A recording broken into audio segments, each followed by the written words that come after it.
بسم الله الرحمن الرحيم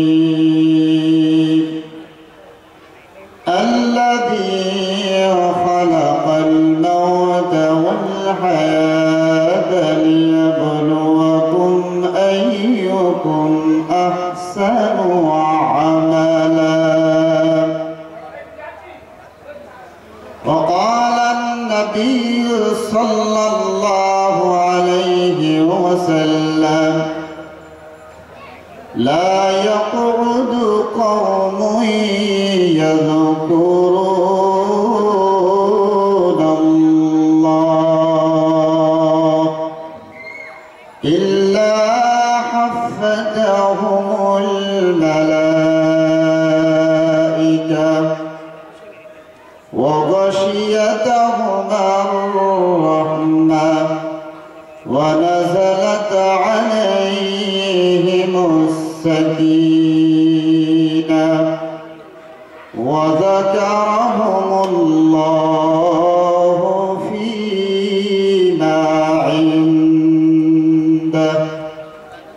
وقال الله تبارك وتعالى ما كان محمد أبا أحد من رجالكم ولكن رسول الله وخاتم النبيين وكان الله بكل شيء عليما. اللهم صل على محمد وعلى آل محمد كما صليت على إبراهيم وعلى آل إبراهيم إنك حميد مجيد.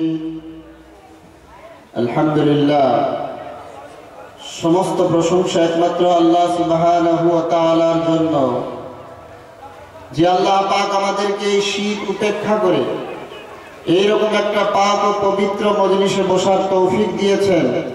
সেই জন্য করে সে আল্লাহ রাব্বুল আলামিনের দরবারে জানাই শুকরিয়া। সবাই বলে আলহামদুলিল্লাহ। কি ভাই আলহামদুলিল্লাহ বলতে কি গোনা নাকি? হ্যাঁ, তো মনে হচ্ছে তো কবরস্থান। আজ আমরা তো বাজার মুখো মেলা মুখো মানুষ, অন্তত যে কজন এসছি ধ্যানের সঙ্গে শুনি। কেন বক্তা বলেই যাবে আর আমরা শুনেই যাব, মাঝখানে কিছু হলো না, ওর মতন বলে গেল আর আমি শুনে গেলাম, কোনো লাভ হবে না। হবে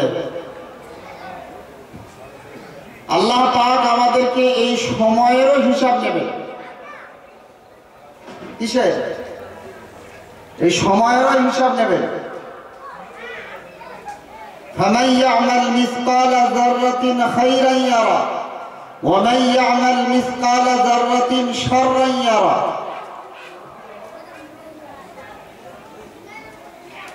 সামান্য নেকি করলেও সেটাও ধরা পড়ে যাবে আল্লাহর সিসি ক্যামেরায়, আর সামান্য গুনাহ করলে সেটাও আমরা পাকড়া হয়ে যাবে।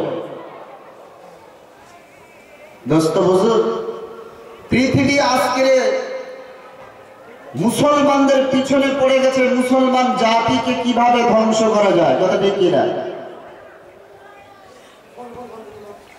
পূর্ব থেকে পশ্চিম, উত্তর থেকে দক্ষিণ, পৃথিবী তৈরি হওয়া থেকে নিয়ে এই পর্যন্ত সমস্ত কওম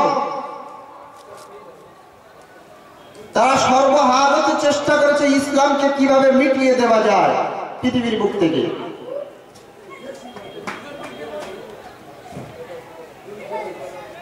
কিন্তু বেঈমানরা যত প্রচেষ্টা করুক না কেন, তাদের সে প্রচেষ্টা ব্যর্থ হবে ইনশাআল্লাহ।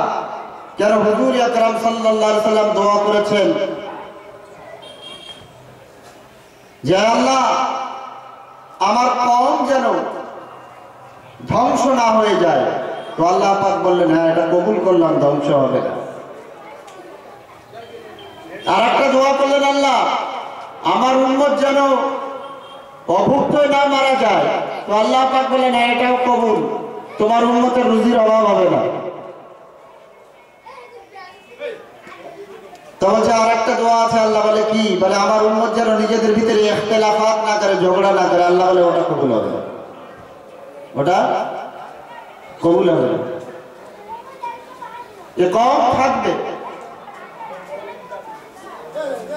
তো সারা পৃথিবীর মানুষ চাচ্ছে মুসলমান জাতি পৃথিবী থেকে মিটে যাক, আর তার সাথে সাথে আমরা অশিক্ষিত মুসলমান সেই সমস্ত বেঈমান, সেই সমস্ত ইহুদি নাসারাদের পিছনে পড়ে তাদের সঙ্গে সহযোগিতা করছি যে আমার ঈমান দূরে সরে যাক, আমার আমল দূরে সরে যাক, আমার মসজিদ দূরে সরে যাক, মাদ্রাসা দূরে সরে যাক, আমি অন্তত যুগের সঙ্গে তাল মিলিয়ে ঠিক থাকবো। কথা ঠিক কিনা?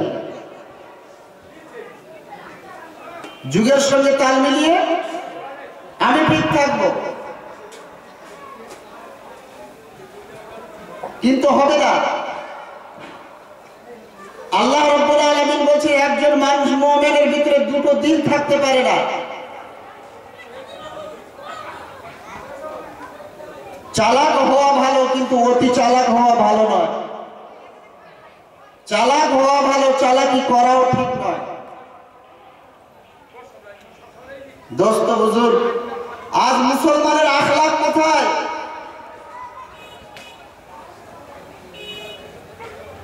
সারা পৃথিবী, বিশেষ করে আমরা যে দেশে বাস করি,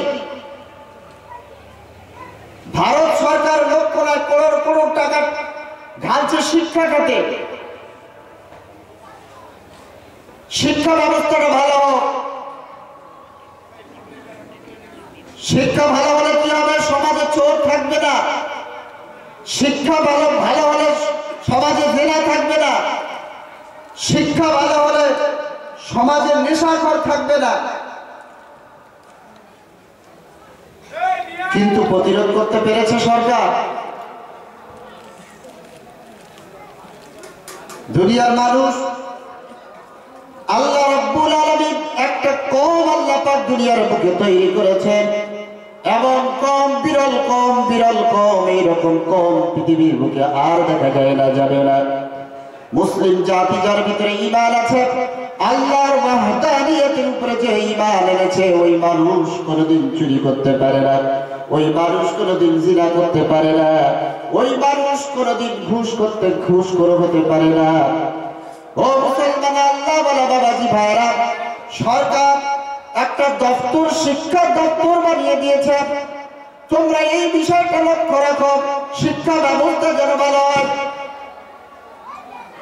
আজকে লক্ষ লক্ষ করোড় করোড় টাকা ব্যয় করা হচ্ছে বিশ্ববিদ্যালয়, ইউনিভার্সিটি, ভার্সিটির পিছনে মদ খত তৈরি হয়, জিনা খত তৈরি হয়, ধর্ষণ খত তৈরি হয়। কিন্তু আল্লাহর কসম, আমার আপনার মুসলমানের পয়সায় ছোট ছোট যে মক্তব, যত বড় বড় মাদ্রাসাগুলো আছে, কারোর রক্ত ঝরানো পয়সা, রিক্সা ঠেলাওয়ালা পয়সা, মাটি কাটাওয়ালা পয়সা, আপনাদের পয়সাগুলো দিয়ে মাদ্রাসা বানানো, কথা ঠিক কিনা? এই মাদ্রাসা ওই রকম খাতে ব্যবহার করা হয় না। উস্তাদদের 70, 75, 80, 90 হাজার টাকা বেতন দেওয়া হয় না। এই মাদ্রাসাগুলো বেতন দেওয়া হয় কত জানেন? 10,000, 8,000, 7,000 টাকা বেতন দেওয়া হয়। এই বেতনে তারা 24 ঘন্টা একটা সন্তানকে তারা মেহনত করে। আপনার সন্তানের পিছনে এই সমস্ত মুদাররিসরা, আলেমরা মেহনত করে। আজকে কেন? আল্লাহ নবী সাল্লাল্লাহু আলাইহি সাল্লাম বলেছেন, দুনিয়াওয়ালারা তোমরা কি জানো দুনিয়ার সব থেকে বড় দামি মানুষগুলো কারা? আজকে তোমরা মনে করো নেতা লাকড়িগুলো বহুত বড় দামি। আল্লাহ নবী বলেন, না না না, ওগুলো কখনো দামি না, কখনো ওরা দামি হতে পারে না। আল্লাহ নবী সাল্লাল্লাহু আলাইহি ওয়াসাল্লাম, আল্লাহর হাবিব সাল্লাল্লাহু আলাইহি ওয়াসাল্লাম বলেন, ও দুনিয়ার মানুষ, কারা সব থেকে দামি জানো? যারা কোরআন শরীফ শিক্ষা করে আর যে শিক্ষা দেয়, তারাই হচ্ছে দুনিয়ার বুকে সব থেকে শ্রেষ্ঠ জাতি। তারা কারা? যারা কোরআন শরীফ শিক্ষা দেয়, কোরআন শরীফ শিক্ষা নেয়, এরাই হচ্ছে শ্রেষ্ঠ জাতি। মুসলমান কোরআন শরীফ পড়তে জানে না, মুসলমানের সন্তান নামক তো মুখ হয় না। ও মুসলমান, মুসলমানেরা, আল্লাহ ওয়ালারা, সেদিন বেশি দিন নেই আমাদের উপরে আজকে আঘাত আনবে বেঈমানরা, সেদিন বেশি দিন বাকি নাই। ভারতের অবস্থা মুসলমানদের অত্যন্ত করুণ। আজকে আপনি কি করবেন? 500 বছর জায়গায় একটা মসজিদ ছিল, বাবরি মসজিদ ছিল না? ছিল না?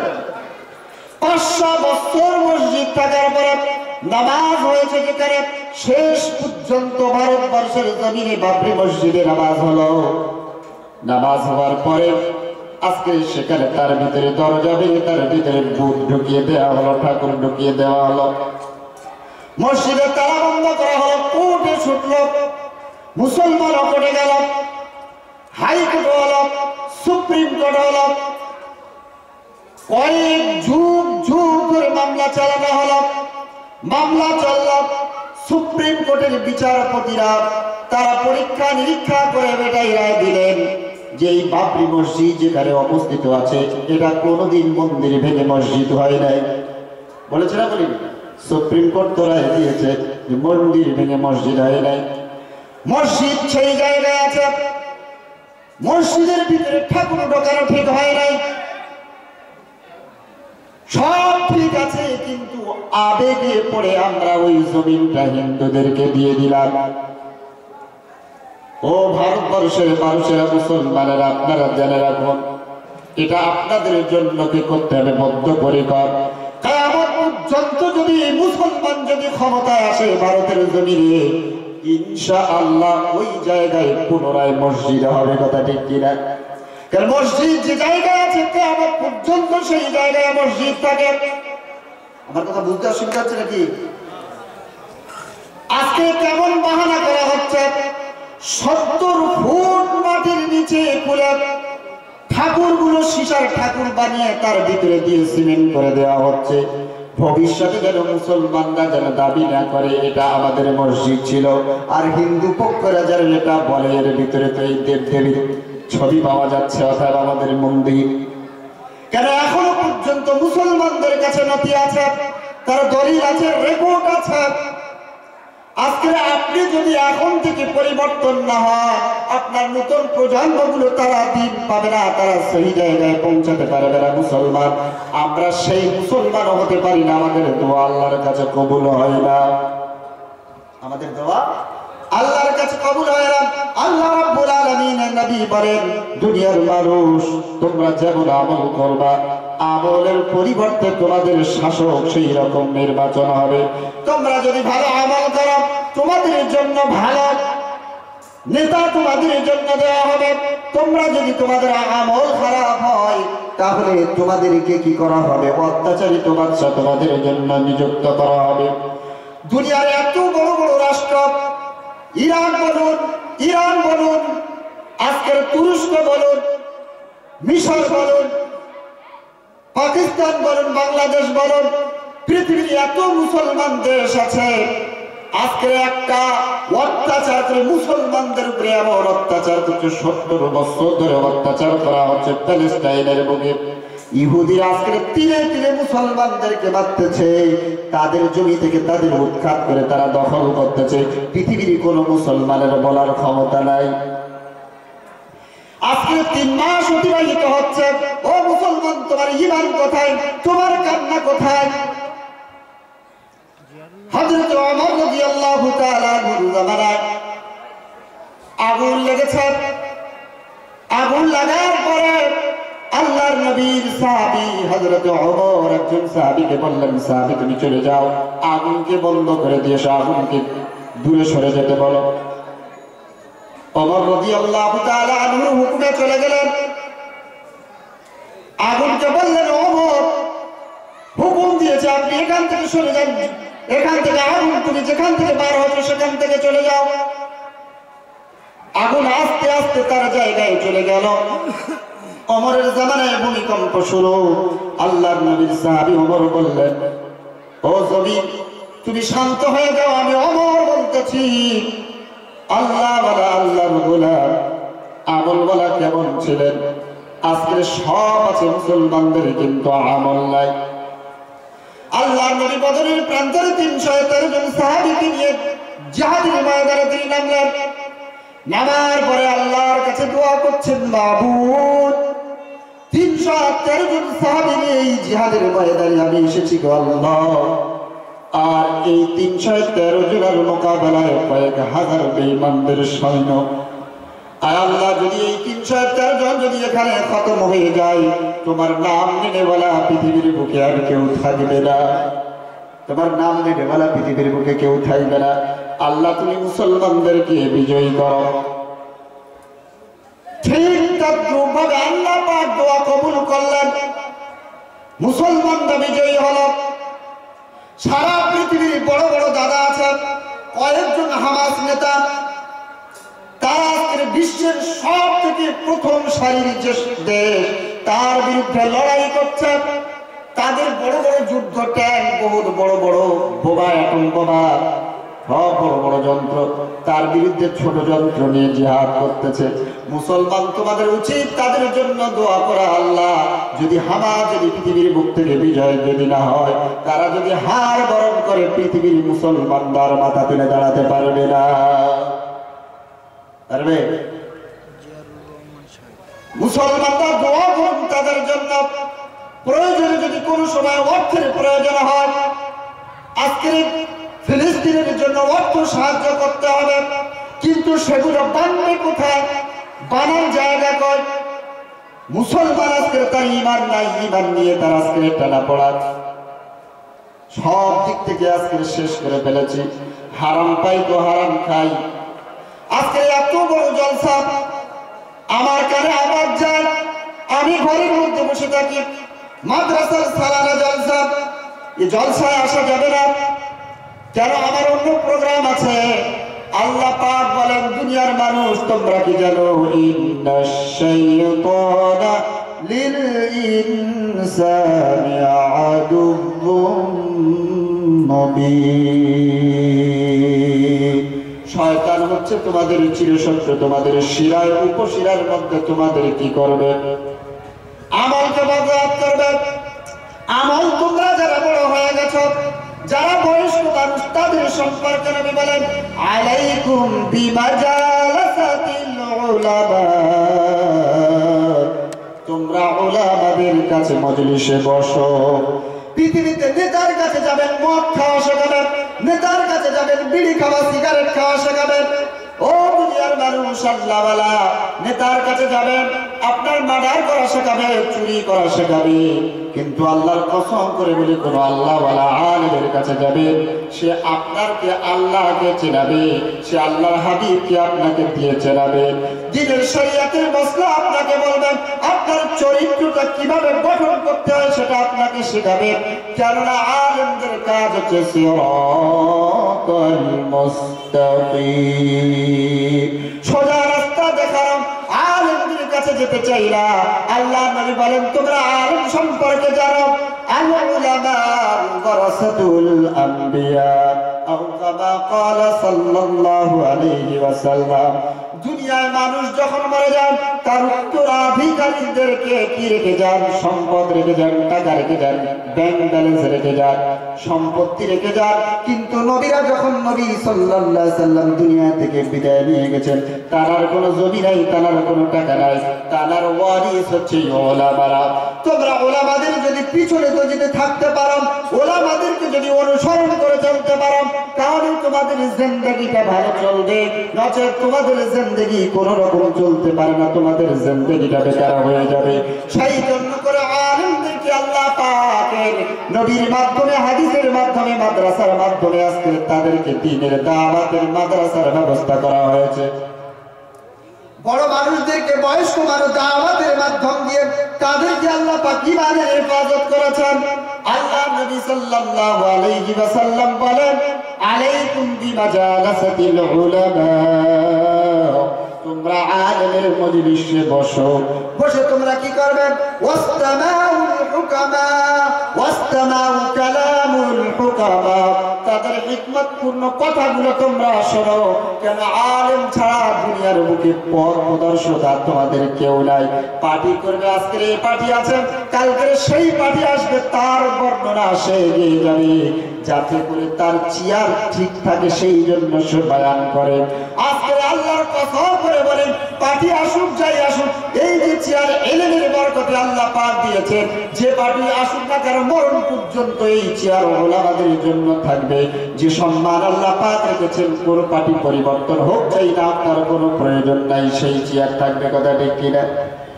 আজকে আপনার চেয়ার আছে, ক্ষমতার চেয়ার আছে, আপনি ক্ষমতার চেয়ারে বসে অনেক কিছু করতে পারেন। আজকে আপনি এই চেয়ারে আছেন, এই চেয়ার যখন না থাকবে, হয় আপনাকে জেলে যেতে হবে, না হয় আপনার ফাঁসির কাস্টে ভরতে হবে। পৃথিবীতে তাকিয়ে দেখুন, আজকে যখন তুমি রাজা ছিলেন, যখন তুমি হুকুমত চালিয়েছিলে, তোমার হুকুমত চালানোর কারণে কেউ কথা বলে নাই। চেয়ার যখন উঠে গেল, তোমার জেলখানায় বন্দোবস্ত হয়েছে। কিন্তু মাদ্রাসায় এমন একটা জিনিস, এই মাদ্রাসায় থাকায় যদি কেউ জেলে যায়, আল্লাহ পাক ওই জেলখানায় থেকে বার করে পৃথিবীর চেয়ারে তাকে বসায়।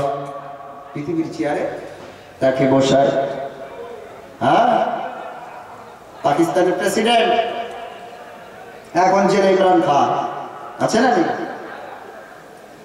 মিশরের প্রেসিডেন্ট হোসনি মোবারক জেলে, মারা গেছেন তিনি। কিন্তু সাইয়্যিদিনা ইউসুফ আলাইহিস সালাতু ওয়াস সালাম জেলখানায় ছিলেন। জেলখানা থেকে বার হলেন, বাদশাহ তাকে এমন অদ্ভুত স্বপ্ন দেখলেন, এমন অদ্ভুত স্বপ্ন দেখলেন। বলো তোমরা কি আছো, আবার এই স্বপ্নের বৃত্তান্ত বলবা।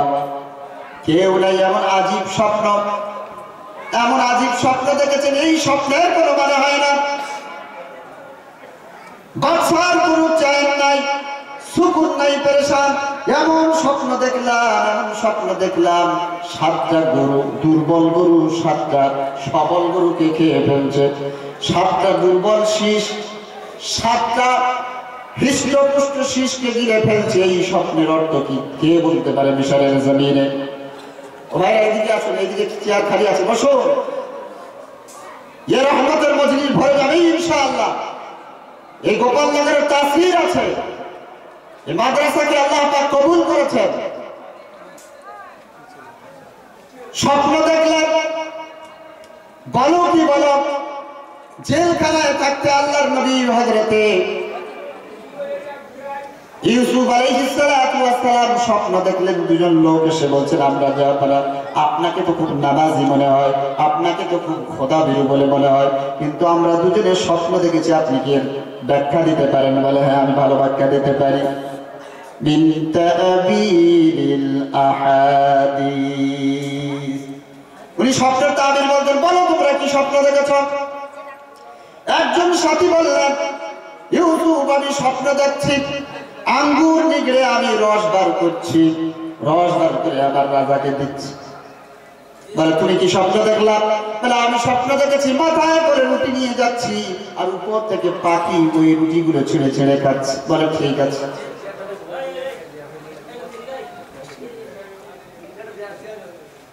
আমি এই স্বপ্ন দেখেছি। বলে ঠিক আছে, তোমাদের যে জন্য, যে যোজনার জন্য, যে অন্যায়ের জন্য জেলখানায় ভর্তি করা হয়েছে, একজন তোমাকে সার্টিফিকেট দেওয়া হলো, তুমি কি নাজাত পেয়ে যাবে। যে রস নিগড়াচ্ছ, তুমি যে চাকরি ছিলে সেই চাকরি তোমাকে ফেরত দেওয়া হবে।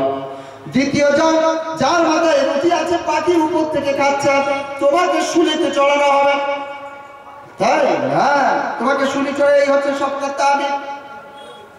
তো যে বেঁচে গেলেন, ইউসুফ আলাইহিস সালাম বললেন, ও ভাই তুমি তো নাজাত পেয়ে যাবে, বাদশার কাছে যাবে, তুমি বাদশার কাছে গিয়ে বলো একজন নিরপরাধ মানুষকে অন্যায়ভাবে জেলখানায় ভর্তি করা হয়েছে। ঠিক আছে, আমি বলবো। বিচার হয়ে গেল, একজনকে রেহাই হয়ে গেল, একজনকে শুলি চড়ানো হয়ে গেল। কিন্তু যে বাদশার সাথী থাকলেন, সে ভুলে গেছে ইউসুফের কথা।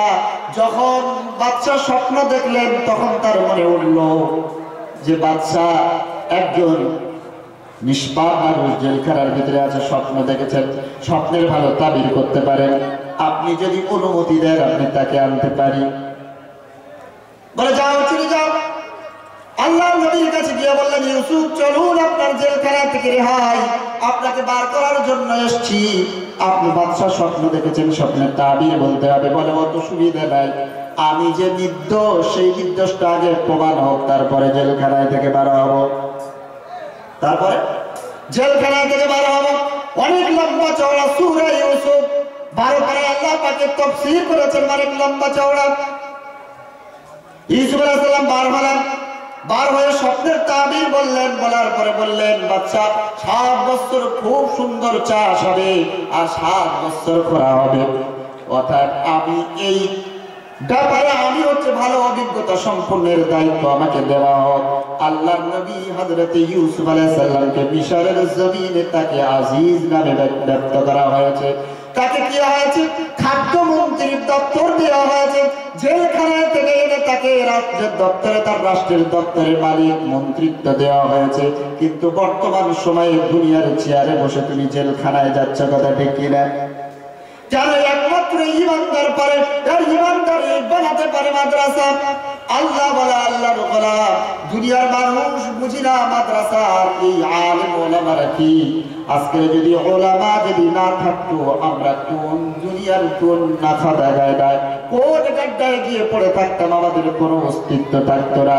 কেন? আল্লাহ পাক বলেন, ও দুনিয়ার মানুষ, তোমরা ওলামাদেরকে চেনো না, ওলামাদেরকে তোমরা বোঝো না। ইন্নামা ইয়াখশাল্লাহ মিন ইবাদিহিল উলামা।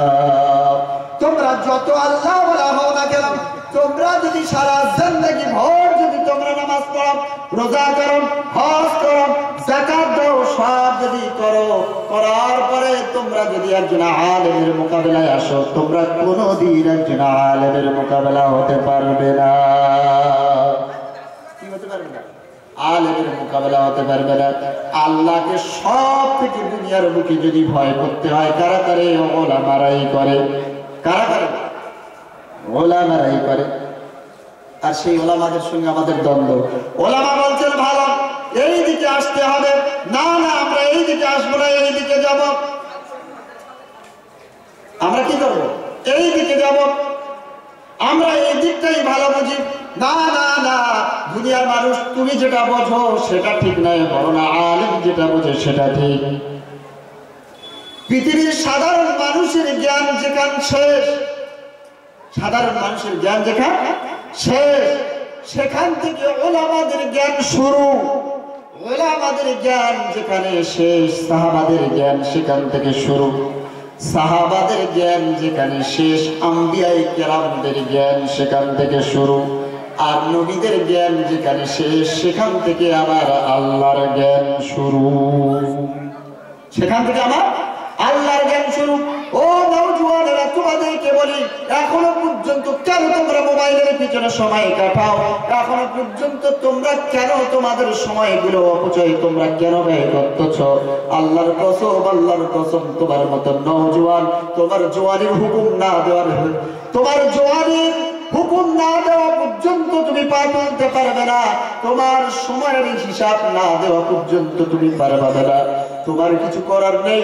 তুমি আজকে তোমার জন্য আমল, তুমি হচ্ছে নওজোয়ান, ইসলামের পতাকা তুমি সব থেকে আগে নিয়ে চলে যাবে। হযরত মুআয ইবনে মুআওয়াজ, ছোট বাচ্চা, এরাই ইসলামের জন্য আগিয়ে এসেছেন। হযরত আলকামা রাদিয়াল্লাহু তাআলা তিনি আগিয়ে এসেছেন। দুনিয়ার মানুষ আজকের অনেক সাহাবী নওজোয়ানরা, তাদের কোরবানির বদলতে আল্লাহ পাক এই দিন আমাদের কাছে পর্যন্ত পৌঁছেছে। কিন্তু মুসলমান সমাজে আজকের নামাজ নাই, মুসলমানের বাড়িতে তেলাওয়াত নাই, মুসলমানের বাড়িতে নবী পাক সাল্লাল্লাহু আলাইহি ওয়াসাল্লামের কোনো তরিকা নাই, মুসলমান আর কোরআন শরীফ তেলাওয়াত করে না। মুসলমানের বাড়ি কবরস্থানে পরিণত হয়ে গেছে। মুসলমান আগে ফজরের 10-20 বছর আগে ফজরের পরে মা বোনেরা বাপেরা তেলাওয়াত করতো, সূরা ইয়াসিন, সূরা রহমান বাড়িতে তেলাওয়াত করতো না? করতো?